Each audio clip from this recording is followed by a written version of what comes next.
Yo YouTubers, this is SD14R with a quick update on project GP14R. Today I've been moving along with the unit and I've added some cool stuff. The unit now has ditch lights to it. All the bodywork has been completed. Window is fixed. I had to rebuild it because it was messed up.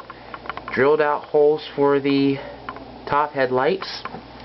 I made a custom horn bracket. I don't know if you guys can see it. It's the silver one right there. That's being held onto the shell with a screw.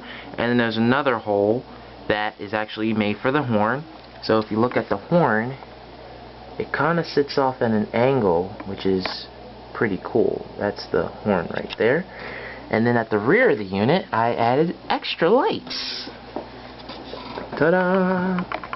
So, it's got the top headlights and it's got the Mars lights down here. I added those in today. Those were old headlights that came off of the Spartan cab that was originally on the GP42M. I cut the light out from between the number boards and filed it heavily so it's completely flat, and then I drilled out the holes. And the underbody detail, I added a Details West bell that you guys can see. It's going to be numbered to 5641. That used to be my old Southern Pacific engine, my Black Widow. That's now an RP4D Slug, which belongs to a friend now. This unit here is getting a winterized, an all-weather window, I should say. That's the all-weather window right there. It's getting that. And it's getting some other parts. That's the window that's supposed to be going into the unit. I gotta cut that, file it, sand it so it fits inside there.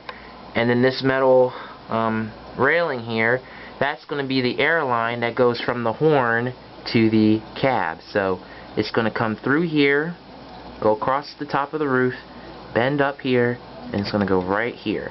So that's going to be pretty cool. And then I'm going to use it to make a firecracker antenna too. So yeah, that's what I've been doing. Those are the parts right there. I'm getting ready to do work on the SD14R, which is the 6-axle version of the GP14R. I'm getting ready to work on this unit. I looked at the unit carefully last night before I went to bed, and I realized that there's not much needed to be done to this unit to get everything finished. The main concern is that the front pilot here is part of it's missing. I don't know how I'm going to work with that, so I'll have to play it by ear. It really doesn't need any body filler because everything here is pretty much nice and smooth, although I might go back and resand it anyway just because I want to do that and make sure it's right. No body putty needed here.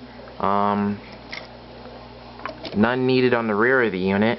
The body filler, or the body putty I should say, is going to be used for the fuel tank. That gap you see there, since it's an Atherin blue box, they have a gap in the frame to show you the two different tanks. The rear tank is for the fuel, and the front tank is for the water. Now, since this is an SD14R and not a SD9 anymore, which was its original designation, it's going to have one solid fuel tank, and I'm going to use the putty to fill that in. I'm going to let that dry, and I'm going to sand this whole thing smooth, and then that should be basically done with the unit, and then she'll be ready for paint. I'm going to get some paint this weekend, and this unit's probably going to be decked out in two-tone blue. Conrail blue is going to be one of the colors. So yeah. So I wanted you guys to get a quick update on these two units. And as you can see in the back, that car is finished. You've probably seen that running in a previous video. Great running car. It's going to have lights, and hopefully it's going to have sound in it. I don't know about that yet, but we'll see. But I just wanted to give you guys a quick update on this. So you guys be cool. God bless you, and I'll see you later. Bye.